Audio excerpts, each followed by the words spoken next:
ఈ సహస్రార చక్రం దగ్గరికి వచ్చేటప్పటికి మనలో ఉన్న కుండామృతం మోక్షాన్ని అంతా ఒక కుండలో వేసి పైన కామేశ్వరుడు దాస్తూ ఉంటాడంట. ఆ కామేశ్వరుడు ఈ కామేశ్వరు వచ్చేటప్పటికి ఇద్దరు పగలగొట్టి మనకి ఆ మోక్షం అనే సుధాసాగరతో అంటే ఆ మోక్షం అనే అమృతంతో మనకి వర్షంలా కురుస్తుందంట. ఆ అమృతం ఆ వర్షంతో 72,000 నాడులు తడుస్తాయి. ఆ 72,000 నాడులు తడవడం అంటే 72,000 నాడులకి తెలియడం. ఆ ఆ నా 72,000 నాడులకి ఆ ఇది నేను కాదు, ఈ నాడు నేను కాదు, ఈ నేను కాదు అని చెప్పి ప్రతి మన బాడీలో ఉన్న ప్రతి అంగానికి తెలుస్తుందంట. ఇది నేను కాదు. అలాగా తనకి ఆ తెలియడంతో ఆనందపడతాడు. ఆ ఆనందపడడం అంటే మోక్షం వస్తుంది ఆ వాడికి అని చెప్పి అర్థం. ఇంకోటి ఇక్కడ ఉన్నట్టే తీసుకుంటే ఆ కులామృతం అక్కడికి వెళ్ళేటప్పటికి ఆవిడ కామేశ్వరి అనే కుండలిని శక్తి అక్కడికి వెళ్ళేటప్పటికి ఆవిడకి ఆ కులామృతం దొరికి ఆవిడ ఆనందపడుతుంది అని చెప్పి ఇంకొక అర్థం కూడా తీసుకోవచ్చు. అంటే కుండలిని అంటే మనం ఏమనుకున్నాం, ఒక నాడీ వ్యవస్థే కుండలిని అని, అంటే నాడీ వ్యవస్థలో ఉన్న నాడి కుండలిని అని చెప్పి అనుకోమని అక్కడ అందుకు చెప్పారు. తట్టిర్లత సమూరుచి అని చెప్పి అందుకుని ఆ ఆ కుండలిని అలా ఉంటుందని చెప్పి తీసుకోమన్నారు. ఆ నాడి పొంది ఆ నాడితో సుషుమ్న నాడితో ప్రతి నాడికి పంపిస్తుంది అని చెప్పి అక్కడ తీసుకోవచ్చు. నెక్స్ట్ ఇక్కడతో మనకి మూల మంత్రములు అన్ని అయిపోతాయి.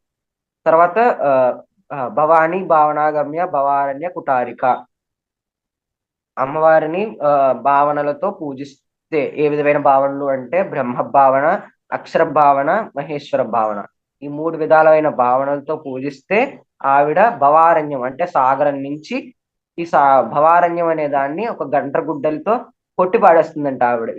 అంటే మనకి ఈ సంసార సాగరంలో ఉండే ఆ ఈ సంసార సాగరంలో ఉండే అన్ని సుఖాలు దుఃఖాలు అన్ని నాయ కాదు అనే ఎరక మనకి అంటే అనే ప్రజ్ఞ మనకి వస్తుందన్నమాట. ఆ భావనలు ఎలాంటి భావనలు అంటే మంగళకరమైన భావనలు, భక్తిగల భావనలతో ఆవిడని పూజించాలి అని చెప్పి చెప్పారు. ఆవిడే మంగళమూర్తి అనే భావనతో పూజించమన్నారు. ఇలాగ పూజిస్తే ఆవిడ మనకి సౌభాగ్య అలా ఆ భక్తితో పూజించిన వాళ్ళకి సౌభాగ్యదాయిని అంటే సౌభాగ్యాన్ని ప్రసాదిస్తుంది అని చెప్పి చెప్పారు. భక్తి గమ్య, ప్రతి భక్తికి ఆవిడే గమ్యము అని చెప్పి చెప్పారు. అంటే విష్ణు భక్తి అయినా, శివభక్తి అయినా, ఇంద్రభక్తి అయినా, ఏ భక్తి అయినా అంటే మనం ఏం తెలుసుకున్నాం, ఆవిడలోనియే ఈ మూడు శక్తులు బ్రహ్మ విష్ణు మహేశ్వరులు ఆవిడలోనియే అని చెప్పారు కదా. అలాగే ప్రతి భక్తికి ఆవిడే గమ్యురాలు, ఆవిడే గమ్యము అని భావిస్తూ చెయ్యాలి. మన భక్తికి ఆవిడే గమ్యము అనే భావంతో చెయ్యాలి. భక్తి వశ్య, మన భక్తికి వసురాలైన తల్లి ఆవిడ అని చెప్పి తెలుసుకోవాలి. భావన భవా భయా పహ భయాపహ, మనలో ఉన్న భయం అంటే మనలో ఉన్న ఏ భయాలైనా, నాకు మోక్షం రాదేమో అన్న భయమైనా, ఏ భయమైనా హరించే తల్లి ఆవిడ అని చెప్పి ప్రజ్ఞతో మనం ఆవిడ్ని పూజ చేయాలి. ఇలాగా మనం ఈ విధంగా పూజ చేయాలి అనే దానికన్నా మనం ఆవిడ్ని ఉపాసించాలి. ఇలాగా ఈ భావనలతో ఆవిడ్ని ఉపాసించమని చెప్పారు ఇక్కడ. ఈ భావనలతో ఉపాసిస్తూ ఈ భావనలతో ఉపాసిస్తే వచ్చే లాభాలు చెప్పారు. ఈ భా ఇది ఈ భావనతో ఆవిడ ధ్యానం కూడా చేసుకోవచ్చు. ఈ మొదటి మూడు 41, 42 నామాలు ఆవిడ యొక్క భవానీదేవి అనే అంటే లలితాదేవి అనేది ఆ నిర్మలంగా నిర్మలంగా సున్నితంగా ఉండే దాన్ని లలితాదేవి అన్నారు. భండాసురుని వధించడానికి లలితాదేవి వచ్చారు. భవానీదేవి అనేది కొంచెం ఆ సెన్సిటివ్, కొంచెం ఎక్కువ నార్మల్ కన్నా కొంచెం ఎక్కువ, బాగా ఎక్కువ దానికన్నా కొంచెం తక్కువ ఉండే ఆ మనిషిలాగా ఉండే నా రూపం అంట భవానీదేవి. ఆ భవానీదేవిని ఉపాసించడానికి ఇలాగ ఉపాసించాలి అని చెప్పి చెప్పారు. ఈ భవానీ అనే ఉపాసన మామూలుగా అయితే ఆ మామూలుగా మనం ఉపాసించాలి అంటే అది సౌభాగ్య విద్య అనేది నేర్చుకుని అలాగ పూజిస్తారు. పార్వతీదేవిని ఉపాసించే విద్య ఇంకొక విద్య. అలాగే ఈ భవానీదేవిని ఉపాసించే విద్య సౌభాగ్య విద్య. ఈ భవానీదేవిని ధ్యానం చేయడానికి ఈ మూడు పాదాలు సరిపోతాయి. సరే, ఓకేనా? అంతే సార్. Good, thank you. ఈ పూర్ణ సంఖ్య 9 అది కొంచెం చెప్పండి సార్. అది నాకు అదే అర్థం కాలేదు. 9 సంఖ్యను అనేసి. అది ఇప్పుడు మనకున్న అక్షర శాస్త్రం, గణిత సంఖ్యాశాస్త్రం రెండాటిని కలుపుకుంటూ, ఇప్పుడు ఆకి ఒక ఇప్పుడు మొదటి అక్షరం ఆకి ఒక సంఖ్య ఇస్తారనమాట. 1, 2 అలాగా ఒక్కొక్క సంఖ్యని ఇస్తూ ఉంటారు. అలాగా భా వా ని బా, ఇప్పుడు బా బా బా అనే అక్షరానికి ఒక సంఖ్య ఇస్తున్నారు. మళ్ళీ వా కాదు, వా అనే అక్షరానికి ఇంకో సంఖ్య ఇస్తారు. నీ నా నా అనే మూలాక్షరంతో వచ్చే ఇంకొక అక్షరానికి నీ అనే అక్షరానికి ఇంకొక సంఖ్య. ఇలాగ ఈ 9 మూడు భవాని అనే నామానికి వీటిని మొత్తం భా అనే సంఖ్యని, వా అనే సంఖ్యని, నీ అనే సంఖ్యని 3 సంఖ్యలని కలుపుకుంటే, అంటే యాడ్ చేస్తే ఇంకొక సంఖ్య వస్తుంది. అది 9. మొత్తం మన నెంబర్ సిస్టమ్ లో ఉన్న సంఖ్య కూడా 9 సంఖ్య, అంటే పూర్ణ సంఖ్య 9. ఈ భవాని అనే నామం కూడా పూర్ణ సంఖ్య 9. లలిత అనే నామం కూడా పూర్ణ సంఖ్య 9. శివ అనే నామానికి కూడా పూర్ణ సంఖ్య 9. ఇలాగ ప్రతిదానికి పూర్ణ సంఖ్య 9 అమ్మవారి యొక్క నామాలకి. ఇక్కడ పూర్ణ సంఖ్య 9 అంటే పూర్ణం ఆవిడే అని చెప్పి భావిస్తూ చెయ్యాలి అని ఇక్కడ నామం. భవాని అంటే పూర్ణ సంఖ్య 9, అంటే 9 అంటే పూర్ణము, ఆవిడే సంపూర్ణం, ఆవిడే సంపూర్ణం అనే భావనతో పూజ చేయాలి అని చెప్పి, అది ఆవిడనే సంపూర్ణం అనే నామంతో ఆవిడని ఉపాసించాలి అని ఇక్కడ సంఖ్యాశాస్త్రంతో 9 అనే దానికి చెప్పాను నేను. అది సంఖ్య చెప్పి రీజన్ చెప్పడం మర్చిపోయాను. క్లియర్ అయిందా? అర్థమైంది సార్. Thank you Harshit. 9 అనేది మీరు డివైడ్ చేసిన, యాడ్ చేసిన, ఇక్కడ ఏం చేసినా కూడా, మల్టిప్లై చేసినా కూడా అన్ని 9 వస్తాయి. మళ్ళీ 9 × 9 × 9 వేసుకున్నారు అనుకోండి, మళ్ళీ టోటల్ చేస్తే 9 వస్తాయి. 9/9 వేసుకున్నారు అనుకోండి, మళ్ళీ అన్నీ అదే. 9 + 9 వేసుకుని మళ్ళీ టోటల్ చేసినా కూడా అన్నీ అదే. మీరు ఎటు నుంచి వెళ్ళినా కూడా 9 వస్తుంది అనమాట. ఇక్కడ ఏంటంటే మనకి న్యూమరాలజీ కనుక తీసుకున్నట్టయితే, వాళ్ళు ఇంగ్లీష్లో 26 అక్షరాలు ఉన్నాయి కాబట్టి 26 అక్షరాలకు 1, 2, 3, 4, 26 నెంబర్లు ఇస్తారు. అట్లాగే మనకి తెలుగులో 56 అక్షరాలు ఉన్నాయి కాబట్టి 56 అక్షరాలకి 1, 2, 3, 4 వేసుకుంటూ వెళ్తారు. ఆ వేసుకొని వెళ్ళినప్పుడు బా అనే అక్షరానికి ఏ నెంబర్ వస్తుంది?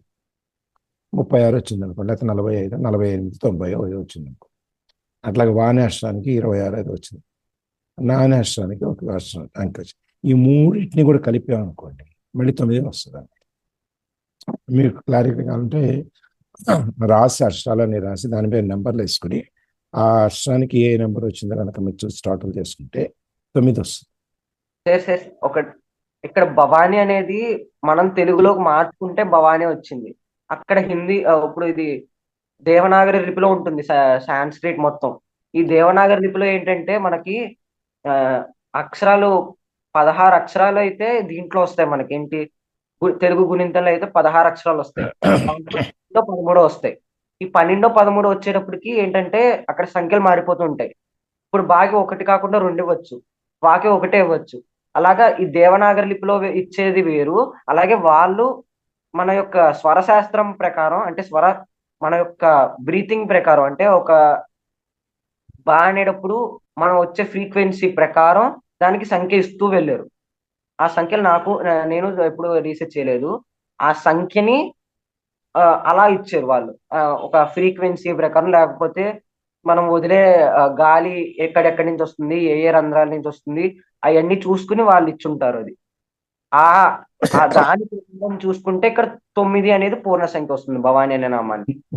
నేను ఊరికి ఎగ్జాంపుల్ కోసం చెప్తున్నాను. నేను అంటే 9 అనేది ఎందుకు వస్తుంది, ఎట్లా వస్తుంది అంటే, మనకు ఇప్పుడు న్యూమరాలజీలో ఒక్కొక్క అక్షరానికి ఒక్కొక్క నెంబర్ స్ట్రెంగ్త్, దానికి స్పెల్లింగ్లు కూడా మారిపోతుంటాయి మనకి కొన్ని ఒక్కొక్కసారి.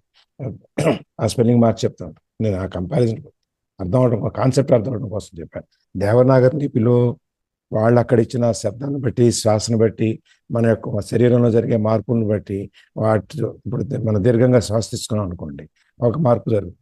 అదే మనం వేగంగా తీసుకున్నాం అనుకోండి, శరీరంలో ఇంకో మార్పు ఉంటుంది. అదే మనకి ఒక్కొక్క ఈ ప్రాణాయామ చేసేటప్పుడు మనం ఒక్కొక్క చోట ఒక్కొక్క ఆ, మనకి ఆ డిఫరెన్స్ తెలుస్తూ ఉంటుంది అనమాట. ఇప్పుడు మనం ఆ, నాడీ శుద్ధి ప్రాణాయామం చేస్తాం అనుకోండి, అప్పుడు మనకి ఈ నాభి దగ్గర ఉన్న 72,000 నవనాళ్ళు మనకి నాడీ శోధన అంటాం, నాడీ శుద్ధి వాటి దానికి 72,000 నవనాళ్ళు మొత్తం యాక్టివేట్ అవుతాయి. అదే అగ్నిసార ప్రాణాయామం చేస్తే పొత్తి కడుపు దగ్గర నుంచి అవుతుంది. అదే త్రిబంధకాలు చేస్తే మూలబంధు, ఉద్యాన బంధు, జాలంధర బంధు, ఇట్లా 3 రకాల బంధాలు చేస్తాం. ఈ విధంగా ప్రతి శ్వాసక్రియలో కూడా ఒక్కొక్క దానికి ఒక్కొక్క ఫలితం ఉంటుంది అనమాట.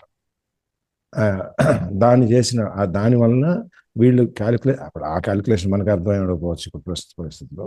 ఆ క్యాలిక్యులేషన్ ప్రకారం ఒక్కొక్క అక్షరానికి ఒక్కొక్క నెంబర్ ఇచ్చుకుంటూ ఉంటారు. దానివల్ల భవానీ అనే దానికి పూర్ణ నెంబర్ మనకి 9 ఎట్లా వస్తుంది అనేది.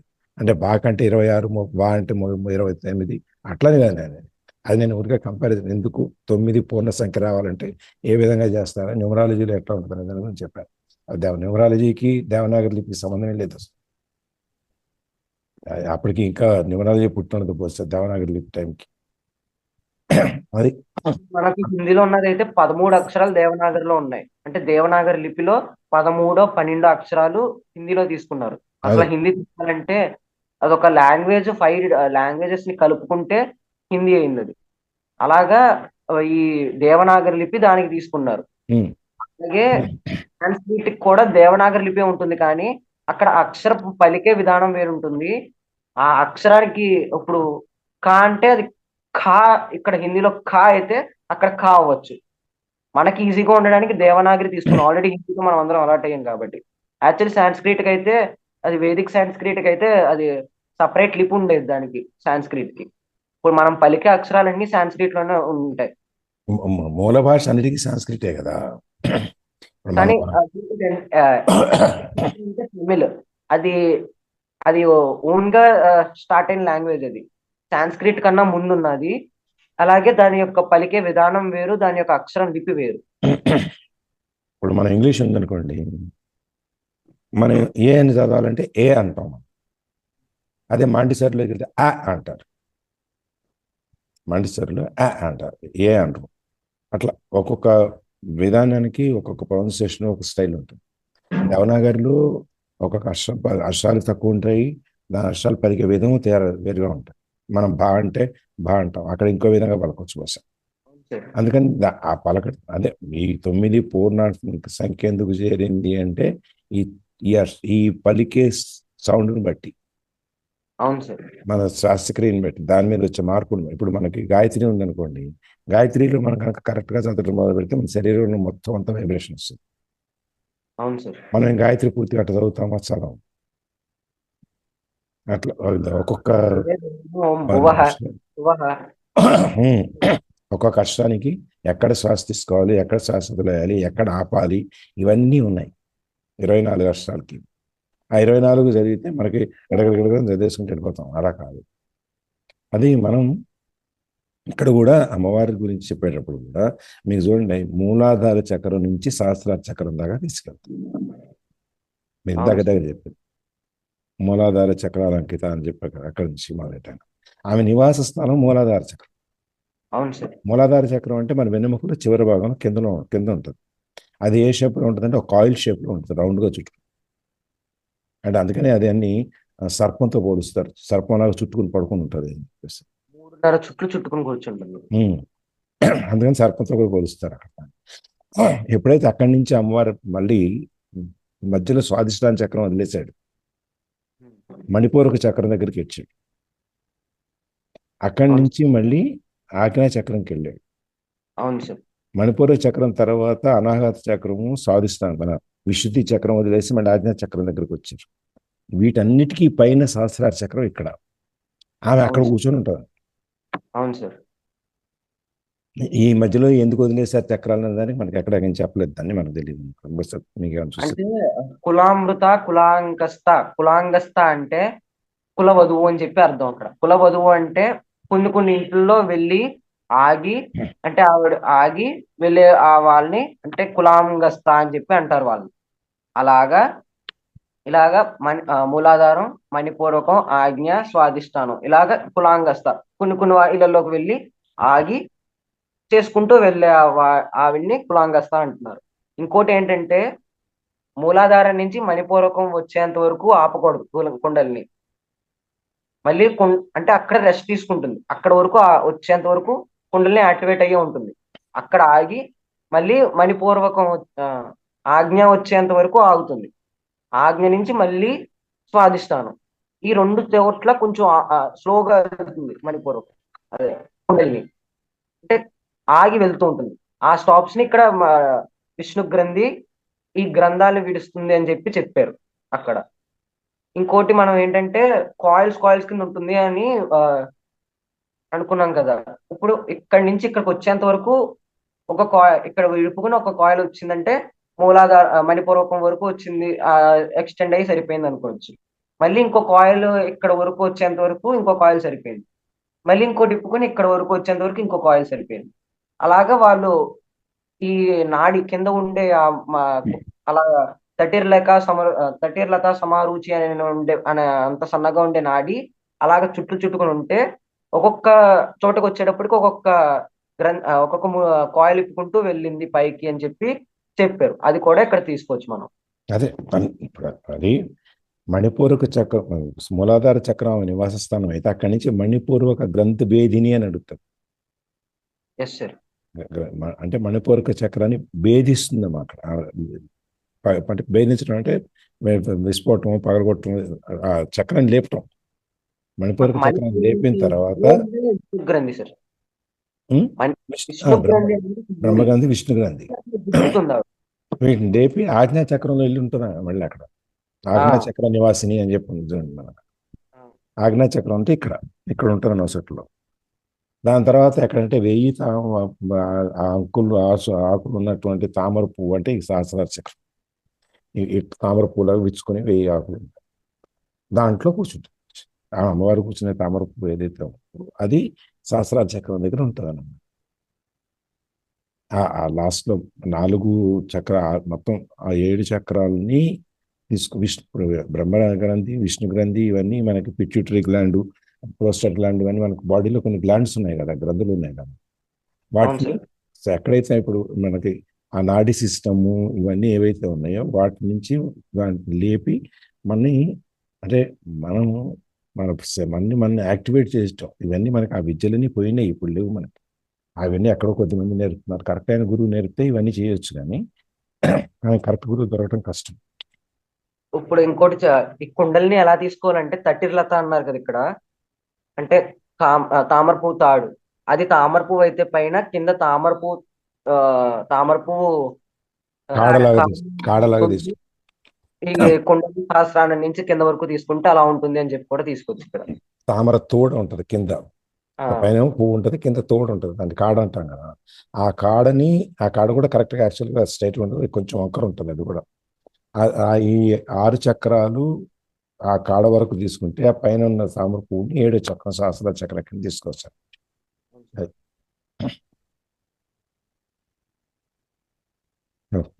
చాలా టైం. ఇంకెవరన్నా కాంట్రిబ్యూషన్ ఎవరైనా షేర్ చేస్తారా?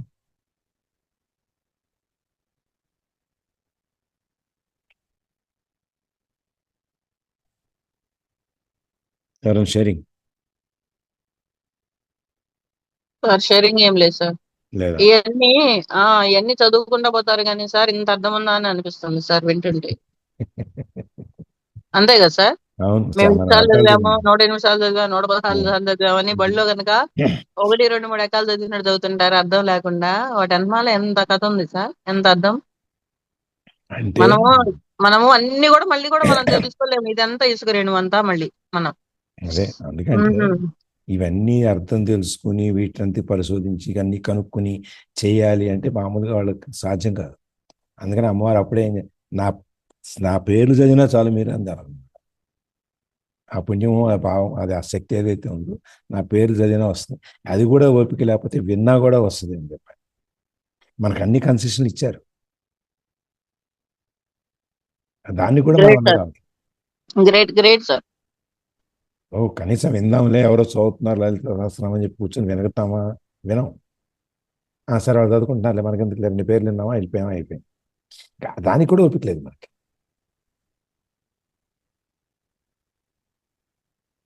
అట్లా ఉంటుంది. అందుకని వాళ్ళు అప్పటికి ఒక్క శ్లోకం, ఒక్క పేరు విన్నా, నామధేయం విన్నా చాలు అని చెప్పి కూడా వెళ్ళిపోయారు అక్కడ. విష్ణు సహస్రనామాలు చదవమన్నారు, అది చదవడం కుదరదు. సరే శ్రీరామ రామ రామేతి అనమన్నారు, అది కుదరదు. శ్రీరామయ్య కనీసం. ఉం?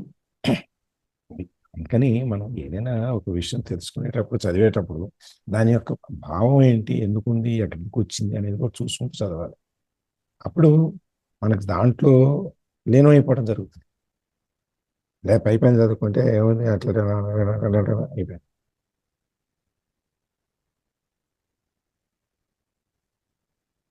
సార్, ఈ లలిత సహస్రనామం అలాంటివి కొంతమంది ఇళ్లలో, శెట్టి గారి ఇళ్లలో గాని, బ్రాహ్మణ ఇళ్లలో గాని ఫస్ట్ నుండి వాళ్ళ ఇళ్లలో పుట్టి పెరిగినప్పటి నుండి వింటూ ఉంటారు సార్ ఇవన్నీ కూడా ఖచ్చితంగా. ఇప్పుడు చదువుతుంటారు. నేను అనుకోండి సార్, నేను ఈ మధ్య చదువుతున్నా, నేను ఈ మధ్య వింటున్నా, ఎంత మిస్ అయ్యాను చూడండి సార్ నేను.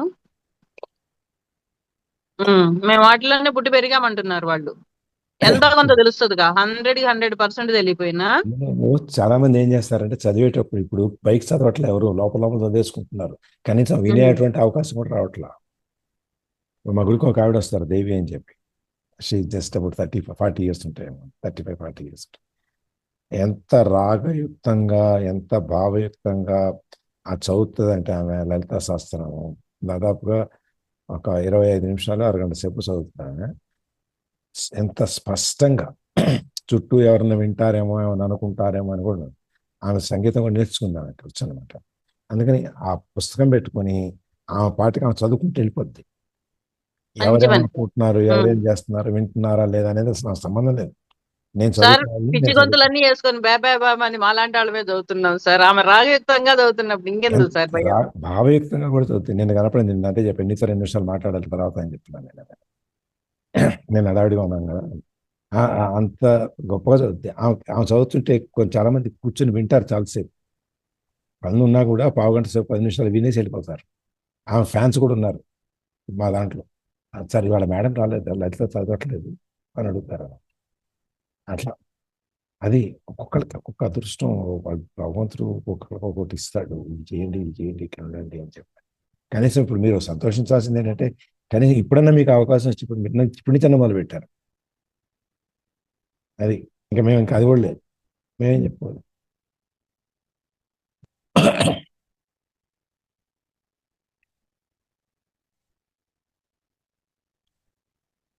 ఇంకెవరన్నా షేరింగ్ ఏమన్నా? లలిత,